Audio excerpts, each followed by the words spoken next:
Quando a gente fala de tomada de decisão baseada em dados, o dado está no CRM. O CRM ele é como se fosse a coluna, o eixo sobre o qual toda a tech stack de go-to-market vai estar conectada e é a ferramenta de trabalho de todos os times de go-to-market. É a ferramenta de trabalho de marketing, é a ferramenta de trabalho de vendas e é a ferramenta de trabalho do sucesso do cliente também. Fora do CRM não existe trabalho. Acho que isso é uma coisa que tem que ficar muito clara, assim, não existe, eu vou vender essa conta e depois eu vou só preencher isso no CRM. É no CRM que as coisas de fato acontecem, porque vai ser esse pilar onde todos os dados estão sendo acumulados. Então o vendedor ele não precisa ficar olhando assim, voltando nas suas reuniões, entendendo às vezes, olha, a gente teve essa reunião aqui que ela foi marcada como boa, mas a gente não criou uma oportunidade para esse deal ir para frente. Então geralmente teve uma reunião quente, o lead está qualificado, a gente já cria a oportunidade automaticamente, já preenche ela com todos os dados que a gente obteve na jornada. Isso evita uma perda simplesmente por erro humano.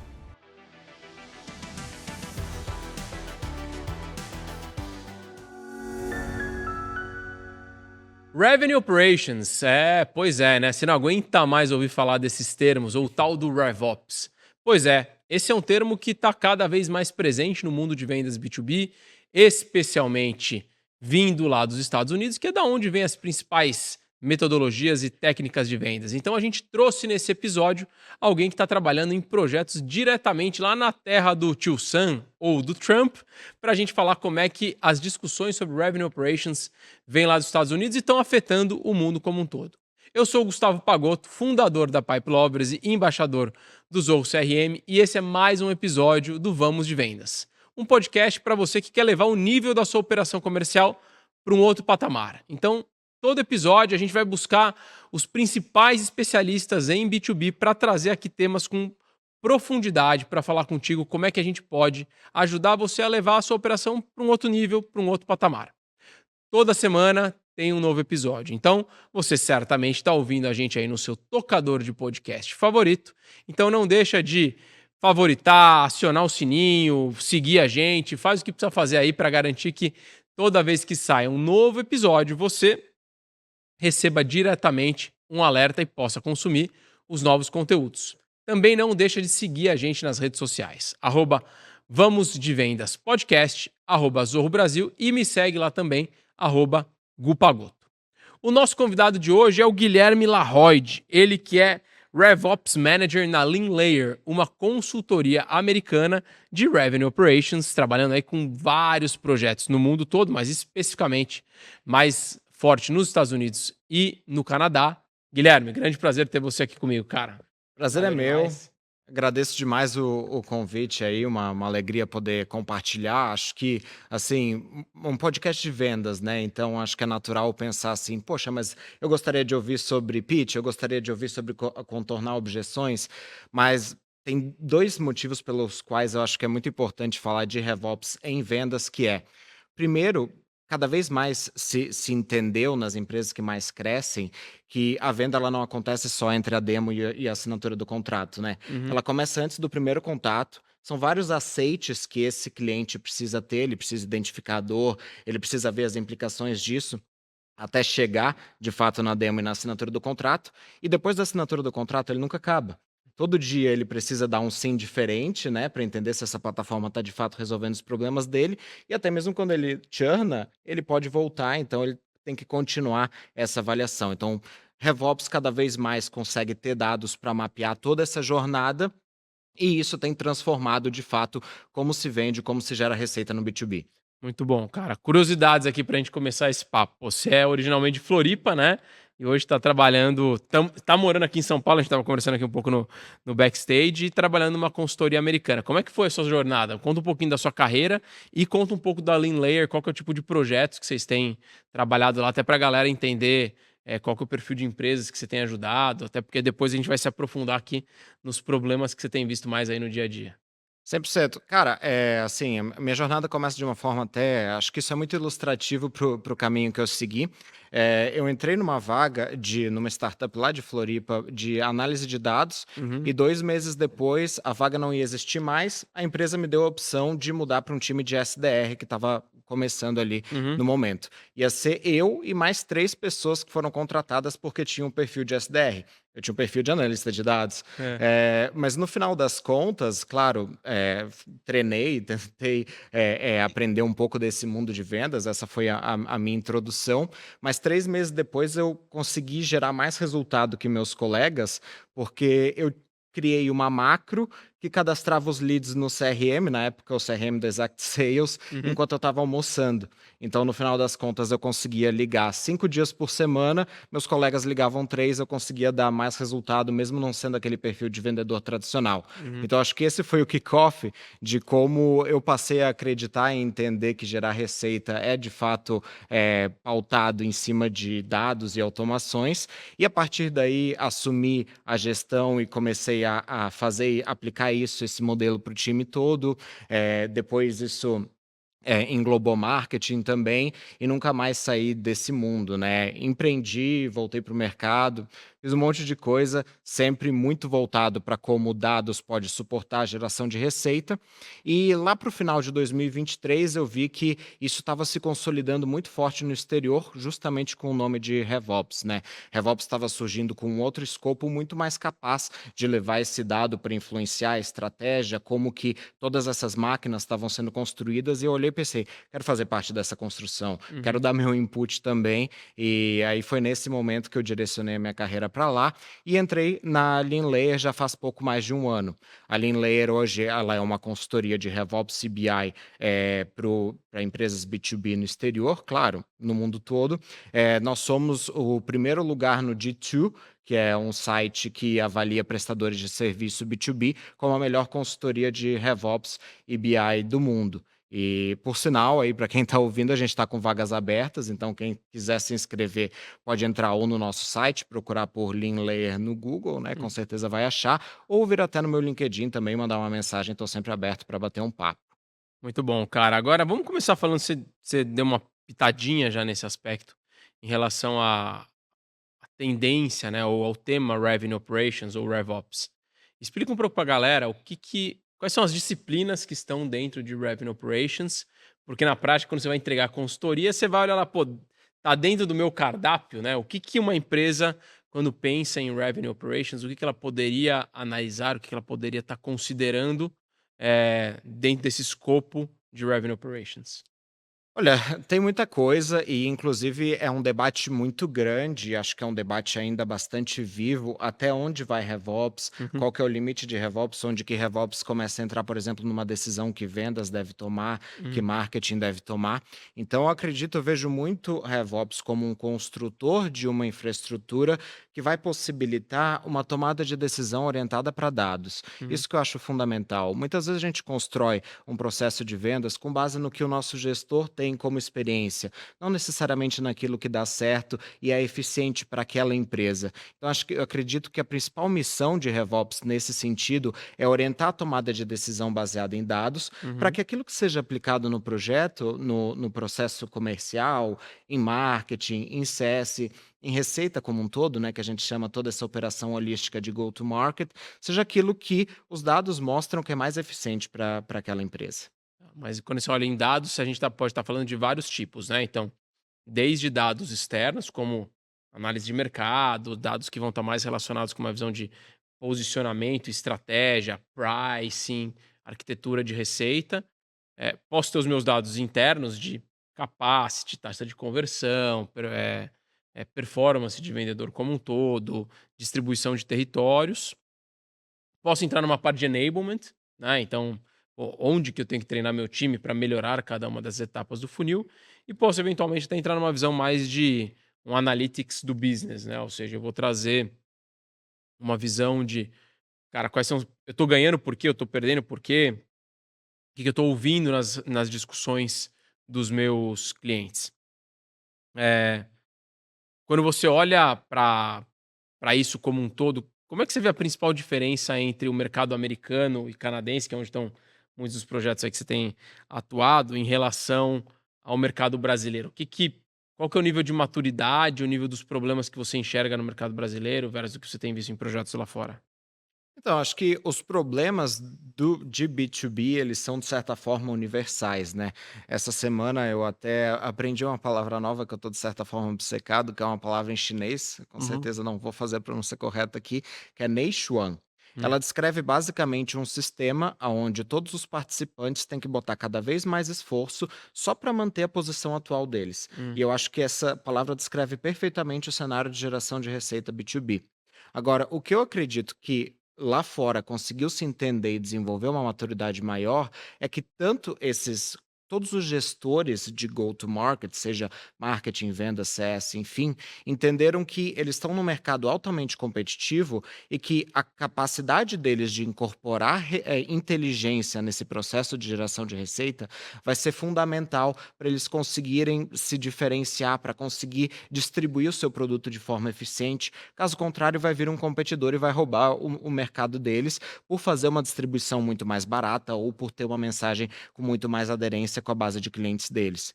Então, até um fator que eu acho que ilustra muito isso é, muitos dos projetos que eu trabalho na Lean Layer, quem veio procurar a gente foi um head de vendas, muitas vezes, porque uhum, ele entende, olha, a média de tempo que um head de vendas fica na empresa, não sei se esse dado também se aplica para o Brasil, mas lá fora é de 1 ano e meio. uhum. Então, no momento que esse cara entra, ele pensa: olha, eu não vou conseguir tomar as melhores decisões e comprovar o meu resultado sem o apoio e o suporte de um time de RevOps. Eu preciso disso para garantir a minha sobrevivência. Enquanto aqui no Brasil, às vezes, RevOps costuma ser visto como aquele cara chato que está querendo mudar um processo que está consolidado, mas na verdade não está tanto assim. Uhum. É interessante esse dado que você trouxe, né? Vendo um pouco da minha experiência aqui no mercado brasileiro, sei que os vendedores, na média, aqui no Brasil, ficam de 1 ano a 1 ano e meio, vendedores, né? Mas quando eu olho para lideranças, tende a ser tempos mais longos. Muitas vezes lideranças bem antigas, que chegam a estar décadas na frente das empresas, então muitas vezes nem tão familiarizadas com os novos métodos, com as novas práticas, né? Ou lideranças que entraram, mas que tendem a ficar pelo menos um tempo mais longo. Agora, por que você acha que esse cara lá nos Estados Unidos, esse head de vendas, ele tá ficando um período tão curto, de 1 ano e meio? O que você tem visto aí dentro dos seus projetos? É a dinâmica do mercado, esse cara acaba sendo puxado para outra empresa, ou a empresa muda de foco, perde produtividade, manda o cara embora como se fosse técnico de futebol? O que acontece para ter essa rotatividade de liderança tão alta lá fora? Eu acho que tem uma cultura, e essa cultura também está presente aqui, de certa forma, Uhum, de quando o processo não funciona, a primeira coisa a fazer é culpar as pessoas, né? hum, Então é muito característico a empresa que não consegue de fato ter uma operação de go-to-market eficiente, ela olha para esse processo e pensa: eu preciso trocar o gestor comercial. uhum, Ela tem dificuldade em entender que, na verdade, esse é um problema de dados e processos, né? Falta realmente construir uma jornadinha ali, uma rotina em cima daquilo que funciona, em cima daquilo que traz resultado, em cima daquilo que gera receita de forma barata. uhum. E, de maneira geral, que tipo de projeto que essas empresas lá fora têm procurado vocês para fazer? É um projeto de capacity? É um projeto de revisão de etapas de vendas, de funil? Que tipo de projetos que normalmente esses heads de vendas lá nos Estados Unidos têm procurado uma consultoria para ajudá-los? Olha, geralmente são projetos um pouco mais voltados para a estruturação da área como um todo, né. Tá. Então, por exemplo, às vezes você tem: "Cara, como é que eu posso construir uma máquina de geração de pipeline que realmente seja automatizada, que seja baseada em dados, que eu consiga verificar e ter ali uma noção que o meu MQL realmente é aquela empresa que faz mais sentido, que eu consigo vender lá no final do funil". Então é muito como que eu envelopo toda esse processo, porque o vendedor vai estar lá todos os dias esperando a agenda dele ficar cheia, esperando receber contatos para ligar, isso tem que vir de algum lugar, né. Agora, tem que vir o cara certo, na hora certa, com a mensagem certa. Esse é um grande desafio, esse é um grande desafio que o RevOps consegue ajudar olhando para dado para tomar essa decisão. Agora, em termos de cultura, né, o brasileiro claramente é muito menos analítico do que um americano, do que um canadense, do que um alemão, eh, do que um português e um espanhol, tenho lá minhas dúvidas, né? Um italiano, definitivamente, acho que a gente até é mais analítico. Agora, eu queria que você me falasse um pouquinho qual que é a sua percepção desses seus clientes, assim. São empresas que estão olhando para dados e por isso estão investindo em projetos de consultoria, que tipo de dados e que tipo de decisões eles têm tomado baseado em dados, porque no geral o que a gente vê aqui no Brasil com empresas um pouco menos maduras, são empresas que acabam tomando decisões baseado no feeling ou baseado na experiência do que os líderes ou do que os próprios donos, CEOs dessas empresas tiveram. Eh, e obviamente a experiência ela é muito importante, mas os dados corroboram se você está no caminho certo ou não. Então, que tipo de decisões baseadas em dados você vê o cliente americano, a empresa americana, tomando, em comparação com o comportamento que tem aqui no Brasil, de muitas vezes ser um pouco mais eh, baseado na experiência ou na conversa? Acho que em primeiro lugar não deveria ser, né, acho que esse é um problema e é um desafio de educação do mercado que o Brasil está um pouco mais para trás e, bom, cabe a nós, produtores de conteúdo, conseguir de fato mudar essa realidade.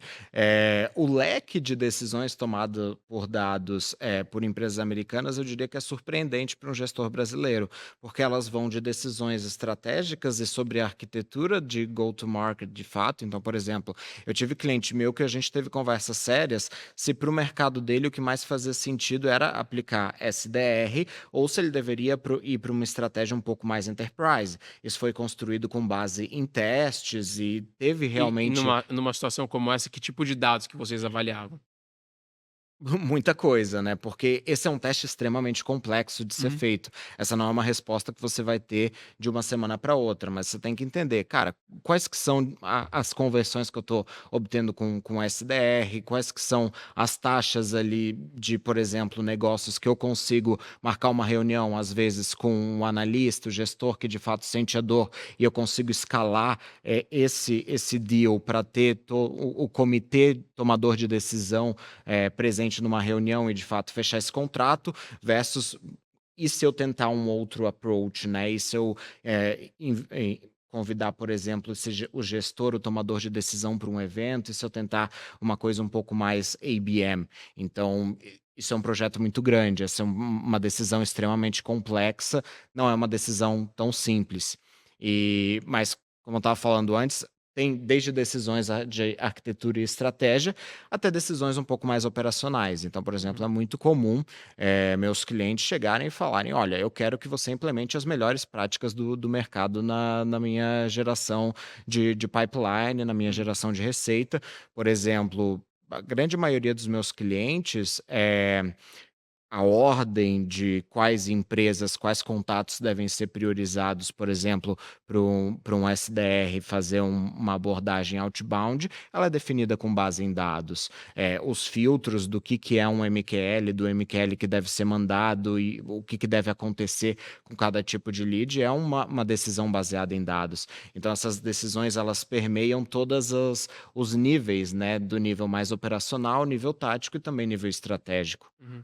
Então, o papel de RevOps na sua experiência nos projetos que você tem conduzido, ou seja, as áreas de RevOps ou o time de Revenue Operations têm ajudado a tomar esse tipo de decisão. Que perguntas que eu vou fazer, que qualificação eu vou fazer, quais são as etapas dentro do funil. É esse tipo de decisão que você tem ajudado os clientes de vocês. 100%. Acho que, assim, o vendedor, ele tem que estar preocupado com 1 milhão de coisas diferentes, né, ele tem que fazer uma pesquisa sobre quem é esse cara, que abordagem que eu vou fazer quando eu estiver ligando para ele, quem que são as pessoas influentes aqui, o que que essa pessoa está falando, o que que eu devo pensar, sobre qual ângulo que eu vou atacar para realmente, fechar esse deal. Então, quanto mais coisas automatizadas, que são coisas simples, que a gente consegue olhar os dados e deixar o dado tomar essa decisão para que o vendedor não perca tempo com isso, todo mundo sai ganhando. A decisão ela é melhor tomada e o vendedor tem mais tempo para fazer o que ele realmente é bom em fazer. Legal. Eh, Cara, eu queria tentar pegar algum exemplo, assim, bem legal de antes e depois, né. Uhum. Pegar aqui uma situação de se tiver algum caso de cliente, obviamente sem abrir o caso, o nome do cliente. "Pô, cheguei no cliente, eu tinha essa situação, que tinha esse problema, e baseado nessa análise, a gente implementou essas mudanças que chegaram nesse resultado".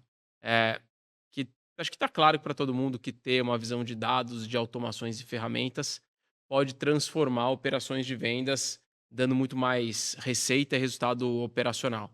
Acho que onde muita gente talvez nesse momento aqui do episódio esteja em dúvida, cara, tá, mas na prática, como que eu faço isso? Conta pra gente um exemplo, você deve ter lá dezenas de projetos que vocês já fizeram que pode ilustrar. Não, com certeza. Um dos exemplos mais simples que vem à cabeça, que é um framework bastante comum e um problema muito recorrente que eu vejo nas empresas, é a definição de ICP.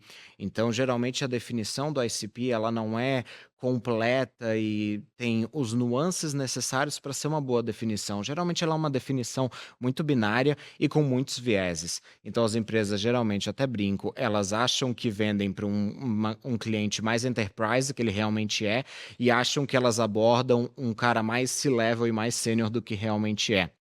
Geralmente, e até tem um caso que eu apliquei faz mais ou menos uns 2 meses atrás, essa empresa, quando você olhava para o score dela, que era o que determinava quais são as empresas que devem ser priorizadas quando, tem uma levantada de mão ou mesmo para o outbound, só um quarto da base de clientes dela seria categorizada como high fit, que são as empresas que vendas deveria estar priorizando. E nenhum dos deals que a empresa tinha fechado no ano estava nessa categoria. E aí o framework que eu aplico é justamente uma análise data-driven de assim, quem são os clientes dessa empresa que mais estão dando receita? É justamente para essas empresas que a gente deve otimizar toda a nossa operação. Depois de aplicar esse framework, o novo score delas tinha 75% dos clientes sendo considerados high fit, a grande maioria dos negócios fechados, especialmente quando se olhava receita, e agora a gente está aplicando esse modelo e ele já está, não só gerando mais MQLs, como MQLs melhores também. Então, você tem todo um funil otimizado porque tomou uma decisão baseada em dados. Legal, bem legal esse exemplo, né? Ou seja, muita gente acha que, eu quero vender para grandes empresas do segmento X, e na hora que você olha para a base, tem um resultado diferente. Então, pô, muito bacana esse caso que você compartilhou, de olhar para uma base, entender quem de fato é meu cliente, quem continua comigo, está me dando rentabilidade, para eu retroalimentar lá o topo e começar a buscar empresas que tenham de fato esse perfil. Muitas vezes você até aumenta o seu mercado endereçável total, né? O seu TAM, o seu Total Addressable Market, e vai permitir fazer novas abordagens. Isso também muitas vezes ajuda a reduzir o estresse, né, entre marketing, vendas e pós-vendas, porque a briga de vendas é para ter aquele lead quentinho perfeito que é o que vai comprar. Se você tem um perfil de cliente ideal desalinhado, você vai ter um atrito ali no topo.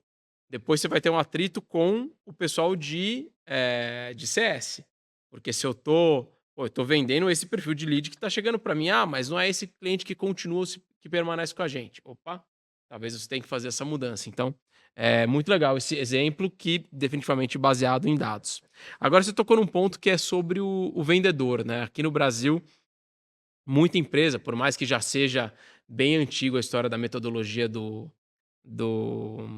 Aaron Ross, né, do Receita Previsível, muita gente ainda está naquela história do vendedor super-herói, o cara que tem que prospectar, o cara que tem que fechar, o cara que cuida da carteira, o cara que atende o cliente, o cara que faz cobrança, às vezes ele faz a apresentação de produto e no final ele faz tudo, tudo, tudo e não faz nada. Isso acaba impactando performance de várias maneiras, porque ninguém é excelente em tudo, essa pessoa vai custar muito mais caro, vai ser difícil de contratar. Eu queria que você falasse um pouquinho sobre como que você vê esse comportamento nos Estados Unidos. Existe isso lá também? A gente tem esse síndrome de vira-lata que, a gente faz diferente, ou não, de fato, lá nos Estados Unidos o nível de personalização e de especialização é muito maior já dentro das forças de vendas. Eu acredito que as empresas, e aí você tem profissionais que trabalham nessas empresas e acabam dessa forma construindo sua bagagem de mercado, Uhum, estão muito mais acostumadas a encarar isso como um grande processo. uhum, Então você tem menos vendedores super-heróis porque você está mais focado em construir um processo bom, onde todo mundo que entrar e, claro, tiver as skills necessárias para ser minimamente um bom vendedor vai prosperar. Por quê? Porque essa máquina está sendo construída em cima de dados, porque o que os vendedores vão entrar é para executar rotinas, e bons vendedores são capazes de melhorar esse processo, mas não vão ser um bombeiro de todas as coisas que estão pegando fogo dentro da empresa. Eles vão contribuir e eles vão ter insights de assim: olha, com base nessas conversas, com base nesses últimos, contatos com quem eu conversei, eu acho que isso aqui pode ser melhorado de tal e tal forma. Então, até mesmo para RevOps é muito bom ter vendedores que têm essa maturidade e são, de certa forma, letrados em dados, porque eles conseguem contribuir com o crescimento e o desenvolvimento dessa grande jornada, esse processo de geração de receita. Eles trazem inputs baseados em dados que elevam o nível da conversa. Então, acho que essa bagagem mais construída em cima de processo leva à redução de depender que alguém seja fora da curva ou fazer com que um profissional não consiga prosperar, porque é claro qual que é o framework a ser seguido. Mas você acha que esse perfil de um vendedor mais letrado em dados é o padrão no mercado americano? Você acha que a média do vendedor americano tem essa capacidade, esse discernimento de tratar com dados ou não? Porque, honestamente, aqui no Brasil, esse é um dos nossos grandes desafios. Você vai pegar um vendedor que malemar tá conseguindo se comunicar bem em português por mensagem, né? Sim, olha, num cenário de consultoria, acho que a gente sempre vai ter esse viés de vem até nós as empresas que já estão conscientizadas sobre a necessidade de implementar RevOps para melhorar os seus processos. Então, eu acho que eu estou lidando com o percentual Que de já está um fato pouco mais mais consciente. qualificado, mais consciente. Exatamente. Então, não consigo dizer se é uma realidade do mercado como um todo, se é uma realidade das empresas com quem eu atuo, mas confesso que eu tive muitas boas experiências e acho que pode se desenvolver dessa forma, até mesmo um profissional brasileiro, vai ser bom para todo mundo. Agora, como é que você vê, assim, que tipo de características ou de que forma que a gente pode, ajudar esse vendedor brasileiro a se desenvolver nesse sentido? Porque aí entra um papel importante do gestor, do próprio RH, de uma área de treinamento. Como é que eu posso preparar esse vendedor para conseguir ter conversas mais baseadas em dados e menos naquela reclamação de: "Pô, esse lead aqui tá muito ruim, esse lead não tá pronto para comprar agora". Como que eu consigo moldar esse vendedor? Que tipo de inputs ou que tipo de informações e treinamentos ou situações que eu posso orientar ele para que ele seja mais drivado para dados e menos baseado em sensações?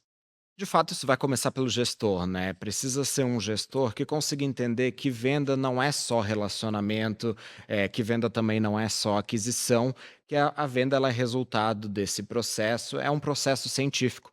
Eu gosto muito de fazer um paralelo com áreas de produto, né? Então, para tudo que a gente vai desenvolver, que a gente vai construir dentro do nosso produto, tem uma área fazendo discovery com o cliente, construindo histórias, de fato tentando entender qual que é o problema e qual é a melhor solução para resolver aquele problema. A gente precisa ter essa mesma maturidade para novas implementações dentro de vendas, né. Então se vai fazer uma mudança no processo, essa mudança tem que ser validada, ela tem que ser construída, a gente tem que ter certeza que esse é um passo na direção certa e não na direção errada. A partir do momento que o gestor tiver essa consciência de dados, e acho que também o time de RevOps tem um grande papel em influenciar seus pares a isso, eu tenho certeza que ele vai ser capaz de cobrar também dos seus vendedores que tenham essa abordagem e que tenham esse olhar para operação. Legal. Eu tenho um caso, né, que envolve uma visão parecida com o RevOps, né, eu tenho um cliente que faz muita venda online, né, tem muita venda por e-commerce, mas também tem uma venda direta através do time de vendas no Inside Sales, né. É uma indústria e muito do processo de venda dele, recebi uma solicitação de orçamento, o time enviava um orçamento por WhatsApp e fazia o follow-up desse orçamento para ver se ia fechar ou não, né. E aí olhando para os dados, a gente começou a se questionar assim: "Pô, será que eu deveria ligar mais para esse cliente?". E, cara, foi uma mudança que teve um impacto gigantesco em 2 indicadores, em taxa de conversão e ticket médio. Quando a gente recebia o lead dentro dessa empresa, automaticamente perguntava para o cliente o que ele queria por WhatsApp, ele falava quantidades e o tipo do produto, em cima dava o orçamento, a gente falou: "Cara, espera aí, esse cliente já veio até o site, era um produto super de nicho, super específico. Vamos ligar para esse cara para entender mais a fundo a necessidade dele, uma qualificação mais profunda, um diagnóstico, e fazer uma recomendação não só do produto atual, como também fazer uma recomendação de novos produtos que podem fazer sentido". implementamos a regra que ninguém manda orçamento sem ter feito uma ligação de qualificação. Obviamente, o time de vendas ficou pé da vida, né? Não, é muito mais fácil ficar conversando aqui no WhatsApp, mandando orçamentos, do que efetivamente ficar tendo que ligar para o cliente, aí o cliente não atende, aí o cliente não quer falar, gera todo aquele desconforto, né? Mas a realidade é que foi um impacto muito grande em ticket médio e taxa de conversão, porque eu podia obter muito mais insights, inclusive muitas vezes matava o concorrente já no nascedouro ali. É, Deixa só, porque eu iria até além. Hoje, o que as empresas têm implementado de mais inovador, e até com uma posição que muitos já devem ter ouvido falar, que é o Go-to-Market Engineer, ah, esse cara, ele consegue identificar, assim, quais são primeiro, o que que essas empresas que pedem orçamento têm em comum, né? Como a gente estava falando ali do ICP, quais são as características que elas possuem em comum, então a gente pode ir mais, atrás de mais empresas como essas no mercado, e quais são os sinais de intenção que elas mostram que elas estão procurando por um orçamento. Então, às vezes, você tem que só pedir o orçamento, aqueles que entraram no teu site, clicaram no botão e decidiram preencher um formulário. Mas se o teu time de vendas estiver ocioso porque em determinado dia ninguém mandou um orçamento, você poderia ver quem são as empresas que entraram na minha página do formulário e acabaram não preenchendo ela, né? Esse pode ser um sinal de intenção que ele conta como sendo: olha, essa empresa provavelmente está interessada em um orçamento, não tão interessada quanto aquela que preencheu um formulário, mas se você está com tempo de sobra porque você não tem esse inbound quente para trabalhar, você deveria olhar para esse sinal de intenção e deveria ligar para essas empresas para tentar entender se elas precisam de alguma ajuda. uhum. Então, dentro desse caso, o que eu queria ouvir de você, Guilherme, me conta alguns outros exemplos de pequenas mudanças como essa, que podem impactar dentro de uma operação de venda. Ou seja, como que é uma análise de uma visão de consultoria, em relação a olhar para um processo e encontrar pequenas mudanças, que são decisões difíceis, ou seja, nesse caso lá, para a diretora de vendas, para o dono da empresa, de mudar isso foi uma virada importante, dentro dos processos deles. Porém, teve um impacto importante de negócio. Me dá outros exemplos ou casos que você tenha vivido aí que são decisões que às vezes parecem simples, mas podem ter um impacto bastante relevante nas operações de vendas. Claro, eu acredito que assim, sem experiência, a gente olha para essa quantia enorme de dados e muitas vezes não sabe por onde começar, né? Geralmente também, além desse framework do ICP, um que eu gosto muito é analisar como acontece a recuperação de leads. Então, muitas vezes essa empresa ela tem esse cara que pediu o orçamento, vamos supor do exemplo que você deu. Eu ligo, tem contatos que andam para frente, que de fato ele recebe o orçamento, ele decide comprar, ele quer fazer uma reunião, ele quer adicionar um novo produto, mas o que que acontece com aqueles que pediram orçamento e não avançaram? Muitas vezes essas empresas elas não têm regras claras para assim, quanto tempo que eu deveria, abordar esse cara de novo? Ela não está nem olhando para pra esse cara, na verdade, para pensar em ligar para ele de Uhum, novo. Então não existe uma regra, não existe, por exemplo, uma gestão de informação para entender o que que aconteceu com esse cara no momento em que ele fez esse pedido do orçamento, por que que não avançou. Isso não é usado em uma ligação seguinte. Então construir esse processo com automações, muitas vezes com o IA também, já tive casos que eu usei IA para tentar ler tudo o que aconteceu, pegar a transcrição da conversa, pegar o que que esse cara preencheu no formulário e tentar dar uma mensagem para o que que o SDR ou o Account Executive deveria, falar ao entrar em contato com esse lead novamente. Então, essa estruturação do processo, eu gosto muito porque ela abre um novo canal de geração de pipeline. Se você convertia 50% dos seus MQLs em oportunidades, os outros 50% que não foi convertido vão ter uma nova chance, e quanto mais dados a gente colocar, maior a chance de converter esses caras em uma segunda tentativa futura ou em uma terceira, o que quer que seja. Então, geralmente, esse é um olhar, e tem várias oportunidades como essa dentro da empresa. Também deals que avançaram, oportunidades que foram perdidas, né? O cara fez uma demo, fez tudo, fez o mais difícil, mas chegou na hora de assinar o contrato, ele se enrolou, alguma uhum, coisa aconteceu, a empresa não mapeou muito bem o que aconteceu, perdeu ele. Como que a gente consegue, primeiro, coletar mais informações para entender o que de fato aconteceu e consegue entrar em contato com ele de novo quando ele estiver no momento certo com a mensagem certa?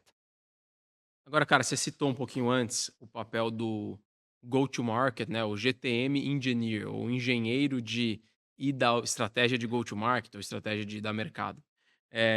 Conta um pouco pra galera o que é essa nova função, né? Da onde surgiu a necessidade, desse escopo, o que isso acontece, em que lugar da empresa que essa pessoa atua, quais são os papéis, as responsabilidades, o que de fato um go-to-market engineer faz no dia a dia e como que ele pode contribuir para uma operação para quem nunca ouviu falar desse cargo? Com certeza. Go-to-Market Engineer é uma posição muito nova, ela surgiu dentro especialmente da Clay, que é um software que tem enriquecimento, tem automações justamente para geração de pipeline, ela Uhum, suporta muito bem o CRM em algumas coisas que às vezes o CRM não consegue ir tão longe. E eu enxergo essa posição como uma especialização dentro de RevOps. Porque o que uhum, acontece? Muitos times de RevOps, eles vão pegar o dado, eles vão olhar e vão pensar: cara, olha, eu estou tendo um problema na minha win rate, porque os meus clientes enterprise, eles fecham a uma porcentagem muito baixa, de modo que não é muito sustentável na minha operação. Comunica isso para o gestor e esquece. Mas o problema não está resolvido. E eu gosto de encarar RevOps, que RevOps só fecha o ciclo quando de fato conseguir resolver o problema da geração de receita. Só aí que a métrica vai ser impactada. uhum. Esses problemas eles são cada vez mais resolvíveis com automação, com APIs, eles requerem, skills muito técnicas. Go-to-market engineer é alguém especializado em construir esse tipo de solução, que tem essas skills extremamente técnicas de construção de automações, conectar APIs, mapear, por exemplo, sinais de intenção, aquilo que eu tinha falado antes, mapear, por exemplo, quem são as empresas do teu ICP que você não está olhando, que você não tem no seu CRM, porque você está esperando ela interagir com alguma coisa que ela nunca interagiu. Então, hoje, por exemplo, as operações mais avançadas, mais maduras de go-to-market, elas têm todo o seu ICP mapeado e dentro do seu CRM, e você fica constantemente dando uma olhada nessas empresas para entender que sinais que elas estão demonstrando que elas podem estar no momento de compra. Esse é um trabalho de um go-to-market engineer. Ele constrói isso através de automações.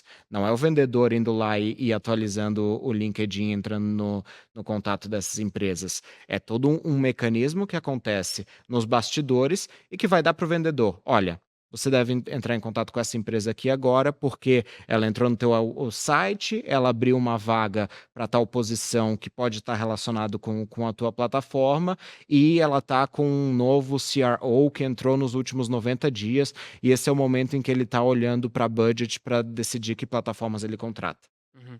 Ou seja, é alguém que está olhando para a jornada do cliente e tentando produtizar isso dentro com o stack de ferramentas, que a organização possui. Então eu vou olhar ferramenta de análise de dados, ferramentas de automações, com o CRM, para conseguir dar mais produtividade para chegar nesse lead ou capturar esse lead para que ele chegue, um pouco mais redondo para o time de vendas, é isso. Perfeitamente, perfeitamente. Muito bom. Cara, aproveitando, vamos falar aqui um pouquinho de CRM, né.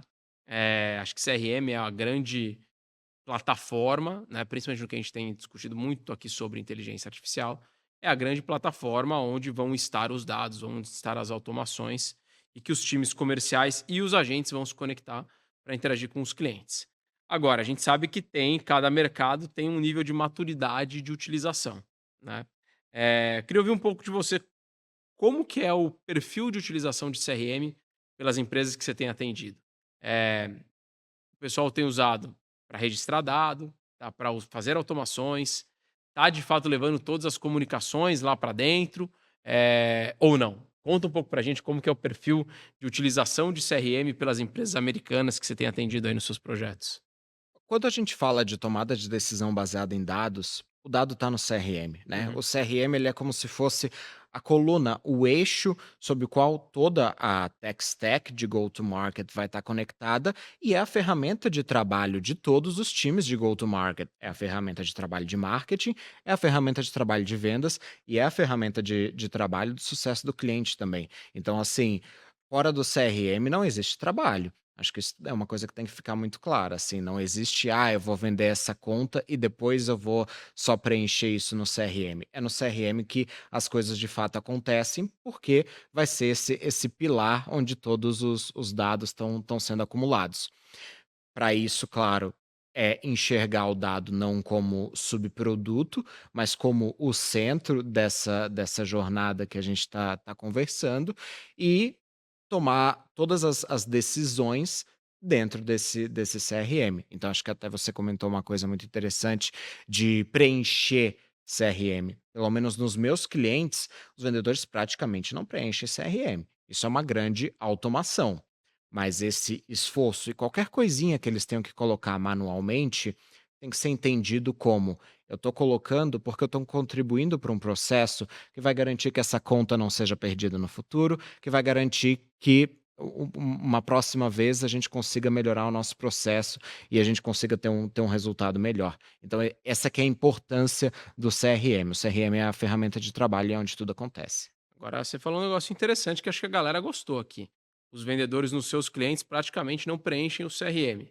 Como é que os dados chegam no CRM? Então, os dados vindos de marketing, os dados de agendamento de reunião, de qualificação das próprias reuniões, das negociações, como que esses dados estão sendo populados? Quais são os tipos de automações ou ferramentas que vocês têm recomendado para os clientes para conseguir capturar esses dados para virem direto para o CRM sem necessariamente precisar pelo input humano?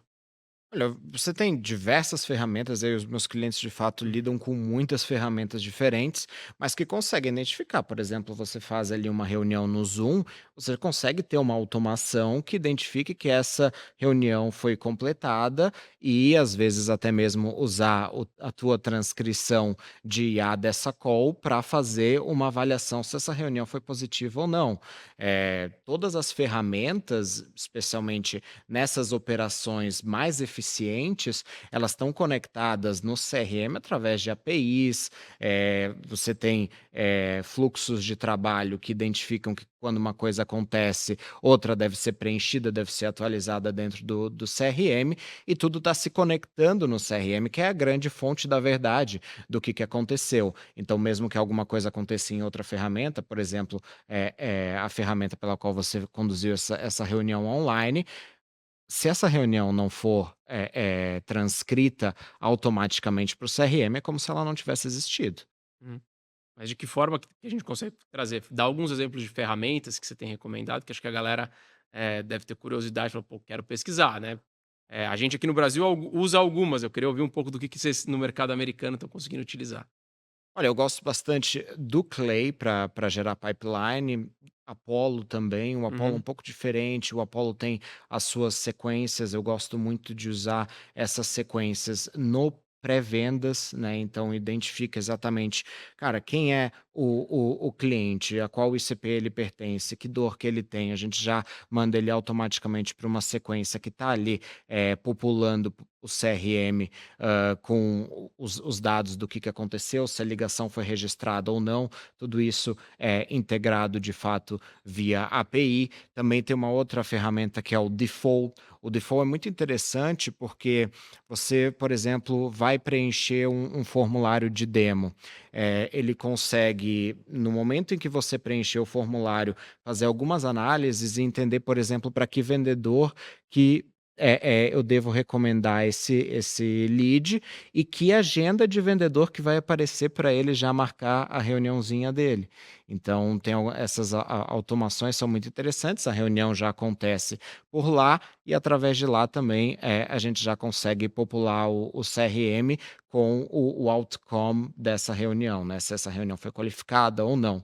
Eu também gosto muito de criar uma automação que teve reunião qualificada, cria a oportunidade automaticamente, né, então o vendedor ele não precisa ficar olhando, assim, voltando nas suas reuniões, entendendo às vezes: "Olha, a gente teve essa reunião aqui que ela foi marcada como boa, mas a gente não criou uma oportunidade para esse deal ir para frente". Então, geralmente, teve uma reunião quente, o lead está qualificado, a gente já cria a oportunidade automaticamente, já preenche ela com todos os dados que a gente obteve, na jornada, e isso evita, uma perda simplesmente por erro humano, né? Pelo cara que esqueceu, pelo cara que já tinha uma outra reunião logo em seguida, com a qual ele ficou mais envolvido, ficou empolgado. Então, todas essas automações, elas garantem que o processo aconteça e ele não esteja, assim, submetido ao erro humano, né? Essas falhas humanas não interfiram na conversão, que é o mais importante. Legal, muito bom. Cara, agora sim, depois de estamos chegando já na parte final aqui do nosso episódio, certamente quem tá ouvindo a gente aqui falou: "Pô, esse negócio de Revenue Operations acho que eu deveria implementar aqui na minha empresa. Deveria sair do zero e começar a fazer alguma coisa". Pensando numa empresa que tem ali o seu gerente de vendas e entre 5, 10 vendedores, ou seja, não tem uma estrutura muito robusta, por onde que esse gestor ou eventualmente o CEO da empresa, por onde eles deveriam começar? Quais são os primeiros passos para implementar práticas de revenue operations no seu dia a dia? Olha, eu diria que é contratar alguém de fato com bagagem no assunto, mas tem uma low hanging fruit, Uhum, assim, que esses gestores podem, executar, que eu recomendo aí para todas as empresas, que é pegar uma ferramentazinha dessas de mapeamento de processo, pode ser, por exemplo, um Lucid Chart, e colocar exatamente, cara, tudo que acontece na sua geração de receita. Cada caixinha, cada setinha, para onde que vai esse cara, para onde que ele não vai, e submete todas essas etapas, faz para elas a máxima quantia de perguntas que você conseguir fazer. uhum. Faz essas perguntas no detalhe, assim, mas o que que acontece se tal coisa não é identificada? Se ele for um bom fit, ele vai para o vendedor. O que que acontece se ele for ruim? Em que momento, se ele for perdido, a gente recupera ele? Mapeia todo esse processo, enche ele de perguntas. Quanto mais perguntas, melhor. Isso, assim, já é capaz de explodir muita cabeça de muito gestor com se deparar com tantos, gargalos, né, tantas coisas que sem solução, caminhos que não levam a nada e que precisam de otimização. Em seguida, eu diria que olha para cada um desses processos e tenta entender qual que é a conversão de um para o outro, né. Uhum. Quantos que saem daqui e vão para lá? Por que que tá perdendo? A partir disso, você já começa a ter uma visão muito mais madura de realmente como você gera receita e onde é que o cano está furado. Porque para mim, em RevOps, a coisa mais importante é identificar qual que é o principal problema a ser resolvido. Qualquer implementação em go-to-market deve partir de onde que o problema está, de onde que a receita está vazando. Legal, muito bom. Cara, para a gente terminar aqui, aproveitando a sua experiência olhando para empresas que estão fora do Brasil, ou seja, que normalmente têm um grau de maturidade um pouco maior, eu queria ouvir de você o que está vindo de principais tendências, né? Obviamente, o que a gente já está falando aqui, RevOps, Go-to-Market Engineer, várias dessas tecnologias já são uma grande tendência. Eu queria ouvir de você o que você está vendo de mais novo, assim, das últimas semanas, o que tem te chamado mais atenção. Falou: "Cara, isso aqui é uma mudança relevante dentro de operações de vendas B2B, que eu particularmente não tinha ouvido e que potencialmente isso pode chegar no Brasil em breve, para que a galera saiba aí quais são as novidades que estão por chegar, para a gente já ir se aquecendo os motores". Com certeza IA, né, acho que não tem nenhum outro tema, tanto lá fora quanto no Brasil, não se fala em outra coisa, e aí fica muito claro, acho que até mesmo para as empresas de lá, muitas empresas nos procuram, por quê? A empresa que organizou seus dados há 2 anos atrás, ela está pronta para usar IA agora. A empresa que está com seus dados organizados, ela não está conseguindo utilizar isso muito bem. E aí um desafio que eu vejo que ele é comum às empresas brasileiras e às empresas estrangeiras, é como que essa implementação de IA em go-to-market vai acontecer. Eh, uma coisa que é muito comum, que eu vejo como um grande erro, é começar pela solução. É começar explorando exatamente por assim, o que que essa plataforma faz, quais são os frameworks, às vezes tentar pegar o framework pronto de alguém no LinkedIn. E como eu falei anteriormente, a coisa mais importante de RevOps é identificar onde que o cano está vazando, né? Onde que essa receita está saindo. As boas implementações de IA são aquelas que vão começar pelo problema. Elas tiverem muito claro qual o problema que eu estou tentando resolver, por que que é essa a melhor solução e, de fato, conseguir implementar isso. Porque uma implementação de IA que tenta criar um agente de prospecção, enquanto a prospecção dessa empresa é boa e o churn está descontrolado, não vai conseguir resolver nenhum problema. E aí a empresa vai ficar no mesmo lugar, mas em vez de pagar alguém para fazer isso, vai pagar os tokens. E outra coisa que eu acho muito importante é a empresa que faz a implementação de IA para tentar substituir o fator humano, ela tem um impacto muito limitado, né? Uhum. A IA ela tem um multiplicador gigantesco. Você consegue fazer o teu vendedor, se ele falar com a empresa certa, no momento certo, com a mensagem certa, muitas vezes ele vai gerar um resultado aí mais de 10 vezes superior ao que ele está gerando hoje. Se o teu pensamento com a implementação de IA é só economizar o salário dele, você está implementando a coisa certa com os motivos errados. Então, explora mais oportunidades dentro da tua empresa, onde que você possa ter de fato alavancagem. Para isso precisa criatividade, experiência e conhecer os dados. Mas tem muitas oportunidades de alta alavancagem com implementação com IA. Muito bom. Muito bom, gente. É isso aí, ó. Praticamente uma aula, um MBA de como é que o mundo está girando com toda essa sopa de letrinhas, né?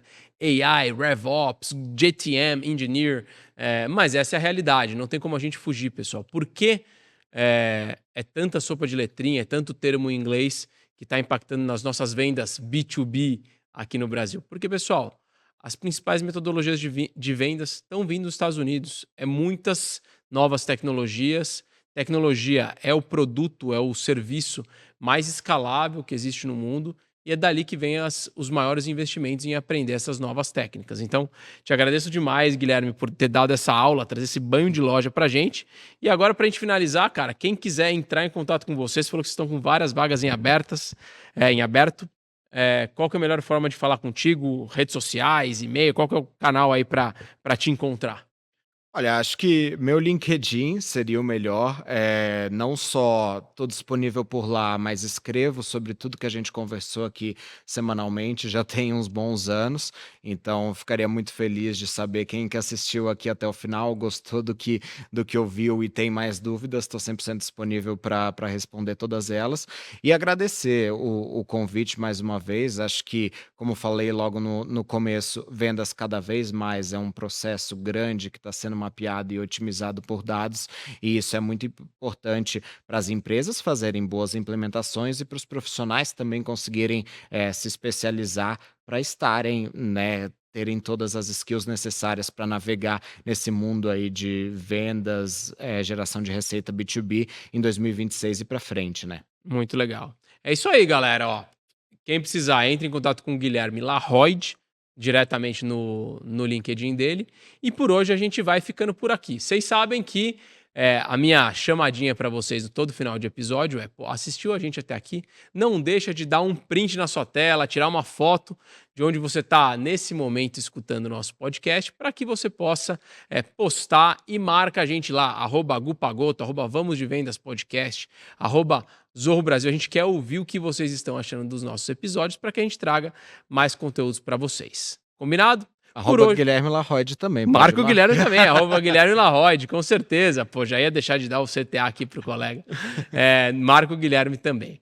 Pessoal, por hoje a gente vai ficando por aqui. Semana que vem tem mais e vamos de vendas.